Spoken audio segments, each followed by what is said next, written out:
Frankenstein o el moderno Prometeo, de Mary Shelley. Capítulo 4. Una triste noche de noviembre contemplé la culminación de mi trabajo. Con una angustia que casi era un suplicio, apresté los instrumentos vivificadores que me permitirían infundir la chispa de la vida en el ser inerte que tenía a mis pies. Ya era la 1 de la madrugada, la lluvia repicaba melancólicamente en los cristales y mi vela casi se había consumido, cuando al brillo tenue de la llama vacilante vi abrirse los ojos amarillos mates de la criatura. Respiró hondo y agitó los miembros en una convulsión.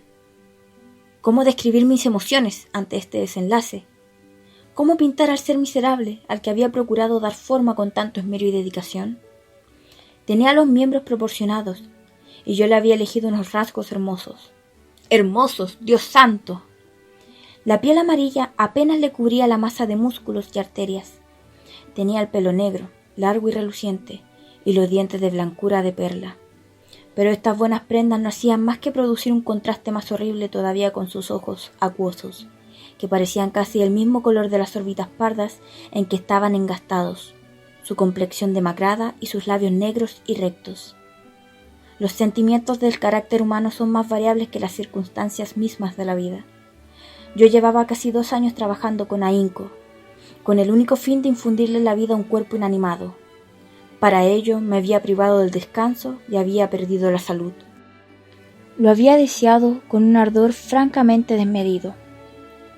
Sin embargo, ahora que había terminado la labor, la belleza del sueño se esfumaba y el corazón se me llenaba de intenso horror y repugnancia. Incapaz de soportar la imagen del ser que había creado, salí corriendo de la habitación y me pasé un gran rato dando vueltas por mi dormitorio, sin poder pensar en dormir. Por fin, el agotamiento pudo más que la turbulencia mental que había soportado hasta entonces, y me arrojé sobre la cama, vestido como estaba, intentando encontrar el olvido durante unos minutos, pero fue en vano. Dormí, en efecto, pero agitado por sueños desenfrenados. Vi en mi sueño a Elizabeth, en la plenitud de su salud, paseándose por las calles de Ingolstadt. Sorprendido y encantado la abracé, pero cuando le imprimí el primer beso en los labios, se le pusieron lívidos de un color mortal. Pareció que le cambiaban los rasgos, y vi que lo que tenía en brazos era el cadáver de mi difunta madre.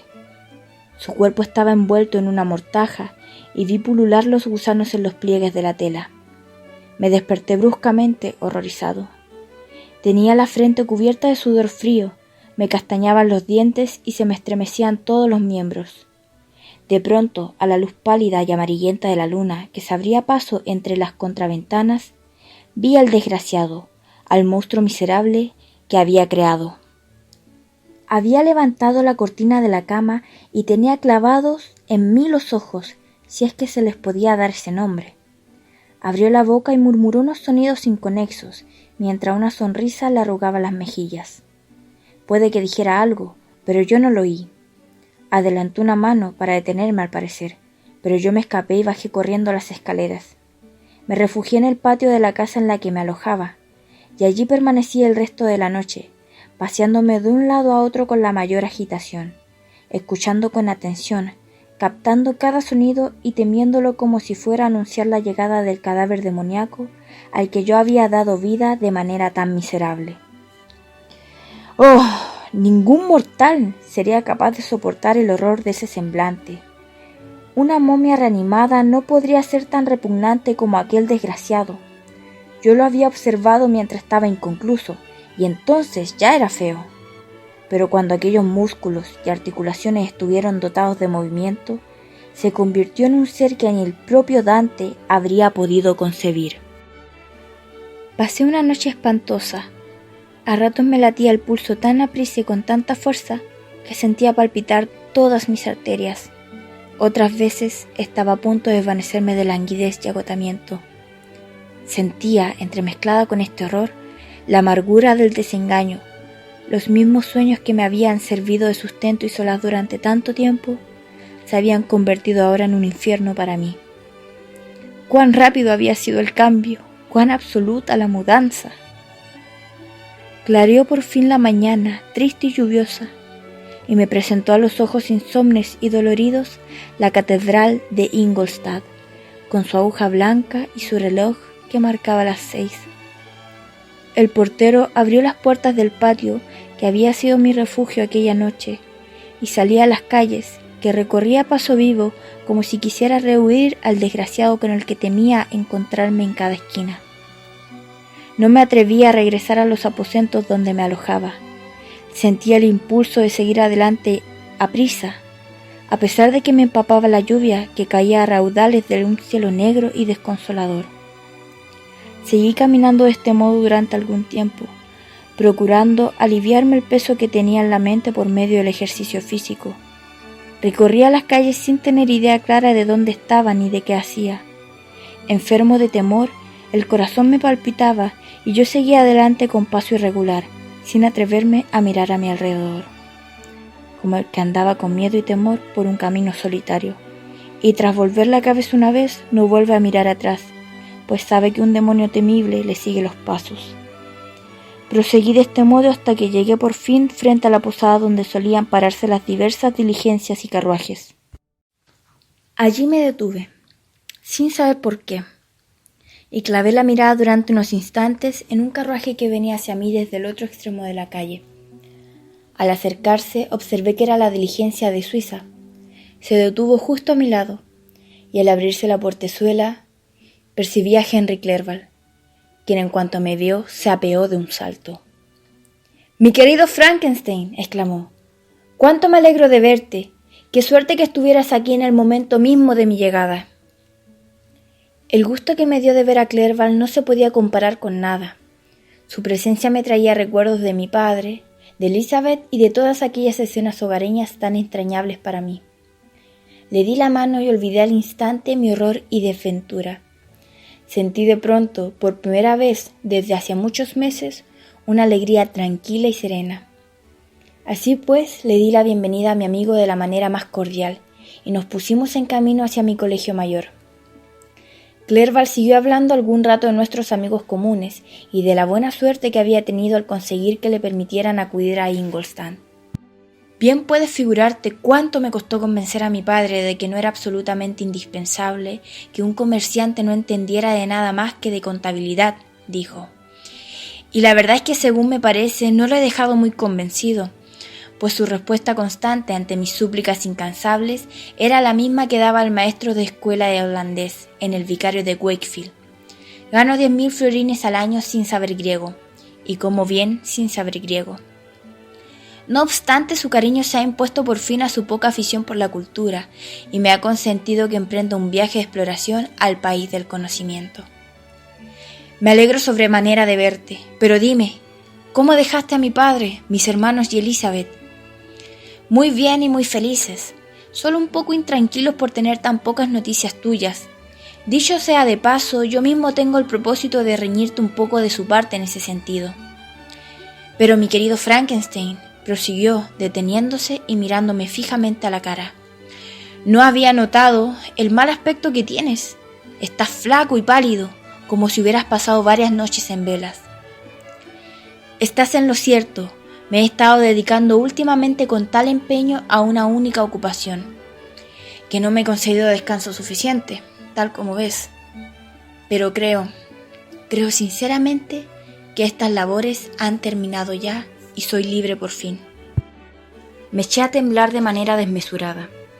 No soportaba pensar en los sucesos de la noche anterior, ni mucho menos hablar de ellos. Seguí caminando a paso vivo, y llegamos al poco rato a mi colegio mayor. Reflexioné entonces, y el pensamiento me hizo estremecerme, ya que la criatura que había dejado en mi aposento podía seguir allí, viva y coleando. Tenía miedo de ver a ese monstruo, pero temía más aún que lo viera Henry. Le supliqué a éste, por lo tanto, que me esperara unos minutos al pie de la escalera, y subí a escape a mi habitación. Ya tenía la mano en el pestillo cuando recobré el dominio de mí mismo. Hice entonces una pausa y me invadió un temblor frío. Abrí la puerta de golpe, como suelen hacer los niños cuando esperan que les esté aguardando un espectro al otro lado, pero no apareció nada. Entré, temeroso. La sala estaba vacía y mi dormitorio también estaba libre de su huésped repugnante. Apenas podía creer en tan buena fortuna, pero cuando me cercioré de que mi enemigo había huido, en efecto di una palmada de alegría y bajé corriendo a reunirme con Clerval. Subimos a mi cuarto y el criado nos trajo el desayuno al poco rato, pero yo no podía contenerme. No solo me poseía la alegría, sentía un hormigueo por una sensibilidad excesiva y el pulso me latía acelerado. Era incapaz de quedarme quieto un solo instante. Saltaba sobre las sillas, daba palmadas y me reía en voz alta. Clerval atribuyó al principio mi estado de ánimo extraordinario al regocijo por su llegada, pero cuando me observó con mayor atención, vio en mis ojos un desenfreno que le pareció inexplicable, y mi risa sonora, incontenible e inhumana lo asustó y lo llenó de asombro. «Mi querido Víctor», exclamó, «¿qué te pasa, por Dios? No te rías de ese modo. ¡Qué enfermo estás!». «¿A qué se debe todo esto?». «No me lo preguntes a mí», exclamé cubriéndome los ojos con las manos, pues me pareció ver que el espectro temido entraba deslizándose en la habitación. «Que te lo diga él». «Oh, sálvame, sálvame». Me imaginé que el monstruo se apoderaba de mí, me debatía furiosamente y caí desmayado. Pobre Clerval, ¿qué sentiría? La reunión que la había esperado con tanta alegría se volvía amarga de un modo tan extraño. Pero yo no fui testigo de su pesar, pues estaba exánime y tardé muchísimo tiempo en recuperar los sentidos. De esta manera me sobrevinieron unas fiebres nerviosas que me tuvieron postrado varios meses. Henry fue mi único enfermero durante todo aquel tiempo.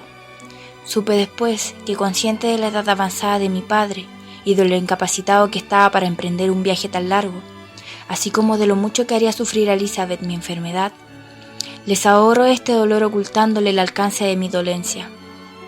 Él sabía que yo no podía contar con un enfermero más amable y atento que él mismo, y seguro como estaba de que me recuperaría, no dudaba que en vez de hacer un mal, estaba haciéndoles la mayor de las bondades. Sin embargo, la verdad era que yo estaba muy enfermo, y que solo me devolvieron a la vida las atenciones ilimitadas e inalcanzables de mi amigo. Tenía constantemente ante los ojos la figura del monstruo al que había otorgado la existencia, y deliraba sin cesar hablando de él. No cabe duda de que mis palabras sorprendían a Henry. Al principio las atribuía a los desvaríos de mi imaginación perturbada, pero la insistencia con que retomaba yo siempre el mismo tema lo convenció de que mi trastorno provenía, en efecto, de algún suceso extraordinario y terrible. Me fui recuperando de manera muy paulatina, con recaídas frecuentes que alarmaban a mi amigo y lo llenaban de consternación. Recuerdo la primera vez que fui capaz de contemplar con algún agrado los objetos externos. Observé que habían desaparecido las hojas caídas y que los árboles que daban sombra a mi ventana echaban nuevos brotes. Hizo una primavera divina, y la estación contribuyó enormemente a mi convalecencia. Noté también que se me volvían a despertar en el pecho sentimientos de alegría y afecto. Perdí la melancolía, y al cabo de poco tiempo estaba tan alegre como antes de sufrir el arrebato fatal. «Mi querido Clerval, qué amable, qué bueno eres conmigo», exclamé.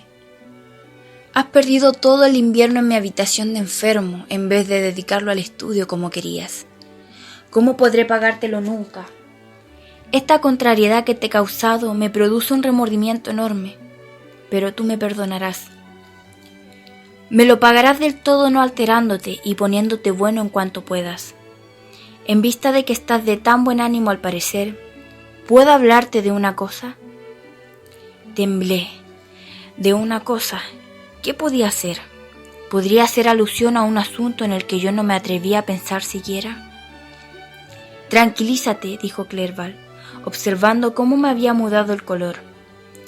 «Si esto te inquieta, no hablaré de ello, pero tu padre y tu prima se sentirían muy felices si recibieran una carta tuya, de tu puño y letra. No saben lo enfermo que has estado, y tu largo silencio los tiene intranquilos». «¿Nada más, mi querido Henry?